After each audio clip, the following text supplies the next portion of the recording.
ቤት ግንባታ አንጻር የጀመርናቸው ስራዎች አሉ። አሁንም የቤት ፍላጎትና የቤት አቅርቦት እየተጣጣመ አይደለም። ከፍተኛ ፍላጎት አለ። ሁሌ እንደምንለው በኢትዮጵያ ዝቅተኛና መካከለኛ ገቢ ያላቸው ሰዎች የቤት ባለቤት መሆኑ ቀርቶ ተከራይቶ ለመኖር እንኳን የኑሮ ውድነቱ ፈተና እየሆነ መምጣቱ ተደጋግሞ ይነገራል። በዚህ አመት የምንጨርሳቸው ምናልባት ከ10 ሺህ እስከ 20 ሺህ ሊደርሱ ይችላሉ። የሚሸጋገሩ አሉ ለፊኒሺንግ። እነኚህን 100 ሺህ ቤቶች ስንጨርስ ቅድሚያ የምንሰጠው እየቆጠቡ ላሉት ነው። ሲቆጥቡ ቆይተው አሁንም እየቆጠቡ ላሉት ቅድሚያ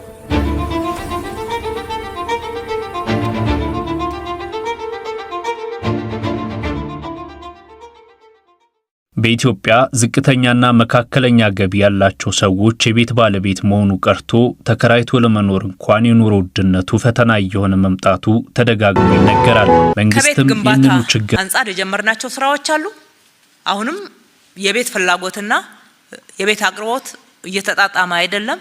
ከፍተኛ ፍላጎት አለ። ሁሌ እንደምንለው ለሁሉም የከተማችን ነዋሪዎች ቤት ፈላጊ ለሆኑ የከተማችን ነዋሪዎች ቤት ገንብተን ማደረስ አንችልም። የክራይ አማራጮችን ማብዛት ነው። በእነኛ 5 አመታትም 480 ሺህ ቤቶች አቅርቦት ላይ ቀርበዋል ነው እያልን ያለነው እንጂ መንግስት 480 ሺህ ቤት ገነባ እያልን አይደለም። ከዛ ውስጥ ወደ 50% ኦፍ ኮርስ በመንግስት አስተባባሪነትና በመንግስት ነው የተገነባው በጎ አድራጎቶቹን ጨምረን። ሌላው በማህበር በሪል ስቴት በግል የሚገነቡ አካላት የገነቡት ናቸው። ነገር ግን ድጋፍ እያደረግን ነው ቶሎ መጨረስ እንዲችሉ የቤት አቅርቦት እንዲጨምር ማድረግ። ይሄ ኢምፓክቱ በደንብ ተሰርቷል።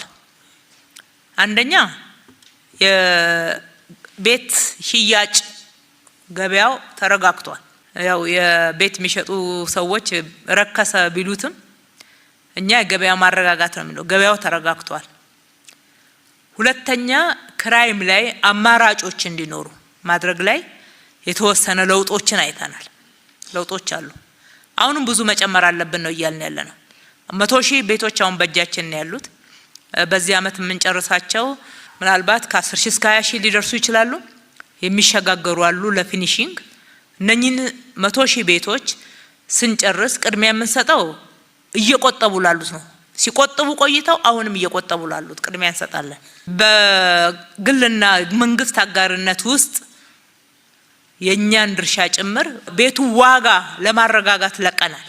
ለምሳሌ 30% አለን በብዙ ቤቶች ወደ 50 ሺህ በሚደርሱ ቤቶች ላይ 30 እጁ የመንግስት ቤት ነው። አሁንም ተጨማሪ ቤቶች የቤት ግንባታ በተለይ ጠቅላይ ሚኒስትራችን በ5 አመት ለሚቀጥሉት 5 አመት ከዚህ አመት ጀምሮ 1.5 ሚሊዮን በሚገነባው ቤት ውስጥ የተለያዩ የፋይናንስ አማራጮች ይገኛሉ። ሁሉም በበጀታችን አይደለም። ተጨማሪ ቤቶች መገንባት አለብን። ግን ለህዝቡ ኮሙኒኬት የምናደርገው ያልሆነ ኤክስፔክቴሽን ከመፍጠር ውስጥ እንድንወጣ ነው የፈለኩት። ያልሆነ ኤክስፔክቴሽን ለሁሉ ሰው ቤት ተሰርቶ እንደሚታደል ቤት የቸገረው ሁሉ ቤት እንካችሁ። የትኛው የዳበረና የበለጸገ ሀገር ይሄንን አድርጎታል? የትኛው ሀገር? የለም እኮ አይቻልም እኮ እንደዛ። መጀመሪያ እነኚህ ወዳደጉ ቀበሌ ቤቶች ውስጥ ያሉትን ያው ሰርተን የሰጠነው ቤቶቹ ያው የመንግስት ሆነው ይቀጥላሉ። ነዋሪው በክራዩ በትንሽ የክራይ ወይም በነፃ ይኖርበታል። እንደዛ ነው እያልን ያለነው። እዛ ቤት ውስጥ የሚገቡ ሰዎች ራሳቸው እንደ ባለቤት እየነገርናቸው እናሳስታለን። እንደዛ መሆን የለበትም። ትናንትና የሚኖሩበት የነበረው ወዳደቀ አረጀ እንጂ የመንግስት ቤት ነው። ያንን የመንግስት ቤት መልሰን ገንብተን አሻሽለን ክራይ ሳንጨምር አንዳንዶቹን ብቻ መክፈል የሚችሉትን የመንግስት ሰራተኛ የመሳሰሉት ላይ የተወሰነ ማሻሻያ አድርገን ምንም መክፈል የማይችሉትን ከጎዳና ያነሳናቸውን ደግሞ በነፃ ጭምር እያቀረብንበት ነው ያለነው። እንደዛ ነው የቤት አቅርቦት። ሌሎቹ ደግሞ የቆጠቡትን አሁን ቅድሚያ እንሰጣለን። እየቆጠቡ ያሉትን በድሮ ቁጠባ አይሆንም። ቁጠባቸውን መጨመር መቻል አለባቸው። የተወሰነውን ክፍያ ራሳቸው መክፈል የሚችሉበትን አቅም ካልፈጠሩ በስተቀር ቤቱን ካስተላለፍን ተመልሶ ባንክ ይወስደዋልና በባንክ ብድር የተሰሩ ቤቶች ስላሉበት ማለት ነው። ይሄንን አድርገን የውሃ አቅርቦታችንን ለማሻሻል እናመጣለን። የተጀመሩ ፕሮጀክቶች በዚህ አመት የሚጠናቀቁ በአመት ወደ 60 ሺህ ሜትር ኩብ የሚጨምሩ አሉ። ለሚቀጥለው በጀት አመት ደግሞ የተጀመሩት ከዛም ቀጥሎ በ4 አመት ውስጥ የሚያልቁ ፕሮጀክቶችን ጨምረን በአጠቃላይ ፕሮጀክቶቻችንን ውጤታማ እናደርጋለን። ከምርጫ አንፃር ምርጫውን ሰላማዊ፣ ፍትሃዊ፣ ህጋዊ አድርገን ማጠናቀቅ ነው ትልቁ ድል እሱ ነው። እኛ እነኚህ የሰራናቸውን ስራዎች ይዘን እንወዳደራለን። ህዝቡ ሚዛናዊ ነው ብለን እናምናለን። አመዛዝኖ በንጹህ ህሊና በመረጠን ልክ ተመልሰን ለማገልገል ራሳችንን እናዘጋጃለን ማለት ነው።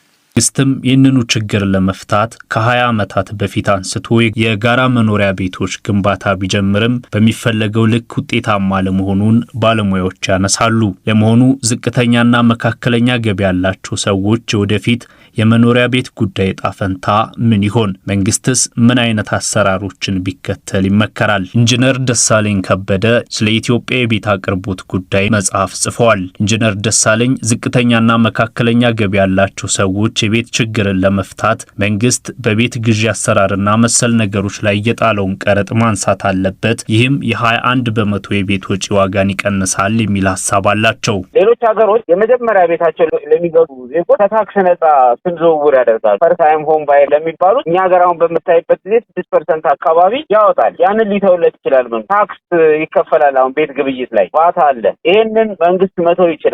ስለዚህ 21% የቤት ገዥን ጫና መቀነስ ይችላል ማለት ነው። ሌላኛው የመሬት አቅራቢ መንግስት ነው። የመሬት አቅርቦት በጣም በቅናሽ ወይም ደግሞ በነጻ መቅረብ አለበት። በነጻ ስር መንግስት በነጻ የሰጠው ለገዢው ተቀናሽ እንደሚሆን ታሳቢ ተደርጎ ማለት ነው። ኢንጂነር ደሳለኝ ሌላው እንደ መፍትሄ የሚያነሱት የሪል ስቴቶችን የቤት አሰራር ስርዓት ማስተካከልን ነው። ሪል ስቴቶች ቤት ሲገነቡ ፓርኪንግ ያለው የተቀናጠ ህይወት የሚኖሩ ባለሀብቶችን ታሳቢ ያደረገ አሰራር ነው ይላሉ። 4x4 የሆነ መኖሪያ ቤት ብቻ የሚፈልግ መኪና የሌለው ዝቅተኛና መካከለኛ ገቢ ያለውን ነዋሪ ለምን ታሳቢ ያደርጉም የሚል ሀሳብ ያነሳሉ። ቤት ግንባታ ላይ 4 የተለያዩ ፕሮዳክቶች አሉ።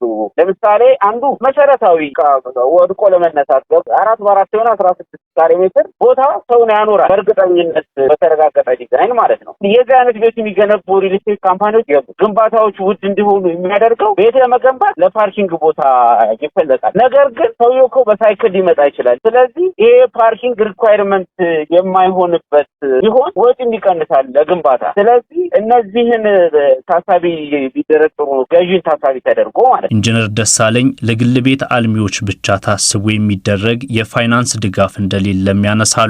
ይህም የግል ቤት አልሚዎች ያለ ፈተና ቤት ገንብተው ለነዋሪዎች በተመጣጣኝ ዋጋ ቤት የሚያቀርቡበትን መንገድ እንደሚያከብደውም ያስረዳሉ። ሪል ስቴት አልሚ ከተለያዩ ቢዝነስ ጋር ተያይዞ እንጂ ብድሩ ራሱ የሚሰጠው ከሪል ስቴት ጋር ተያይዞ አይደለም። ወይ ኢምፖርተር መሆን አለበት፣ ወይ ኤክስፖርተር መሆን አለበት፣ ወይ የሆነ ኢንቨስትመንት መኖር አለበት፣ ወይ ደግሞ ለባንኮቹ የተለየ ጥቅም የሚያስገኝ ለምሳሌ ካሽ በተርም ዲፖዚት የሚያደርግ ከፍ ያለ ዲፖዚት ተጠቃሚ መሆን አለበት ባለ ሀብት። ስለዚህ አስተማማኝ የፋይናንስ አቅርቦት ለአልሚው ከሌለ ሰክሰስፉል አይሆንም። ስለዚህ የገንዘብ አቅርቦት ላይ መሰራት አለበት። በግል ቤት አልሚዎች ውስጥ በአማካሪነት የሚሰሩት ሌላኛው ባለሙያ አርክቴክት ሳምሶን አለማየሁ ደግሞ የቤት አቅርቦት ጉዳይ በትክክለኛው አካል እየተመራ አይደለም የሚል ሀሳብ አላቸው። የቤት ጉዳይ ስለ ችግሩ የተረዳ ችግሩንም ለመፍታት ፍላጎት ላለው አካል ቢተው የሚል ሀሳብ ያነሳሉ። ችግሩ የማስበው ነው ፐርሰናሊ ሴክተሩ እየተመራ ያለው የቤት ችግር በሚያንገበግበው አካል አይደል ማለት በመንግስት ነው እየተመራ ያለው።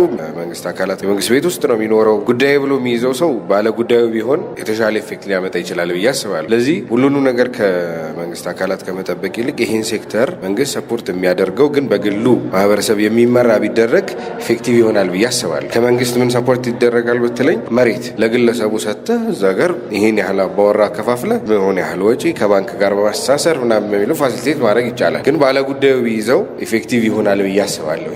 ሁሉም ዜጋ በተመጣጣኝ ዋጋ የሚኖርበት ቤት ሊኖረው ይገባል የሚሉት ባለሙያዎች ሁሉንም ሰው ግን የቤት ባለቤት ማድረግ እንደማይቻል ያነሳሉ። ለዚህም ሰዎች በአቅማቸው ልክ ተከራይተው የሚኖሩበትን ቤት ማመቻቸት አስፈላጊ መሆኑን ያስረዳሉ። መንግስት የጋራ መኖሪያ ቤቶችን ሰርቶ እንደሚሸጠው ሁሉ መግዛት ለማይችሉት ደግሞ ማከራየት ቢጀምር አሁን እየናረ የመጣውን የቤት ኪራይ ዋጋ ያረጋጋዋል የሚል ሀሳብ እንዳላቸውም ባለሙያዎቹ ነግረውናል።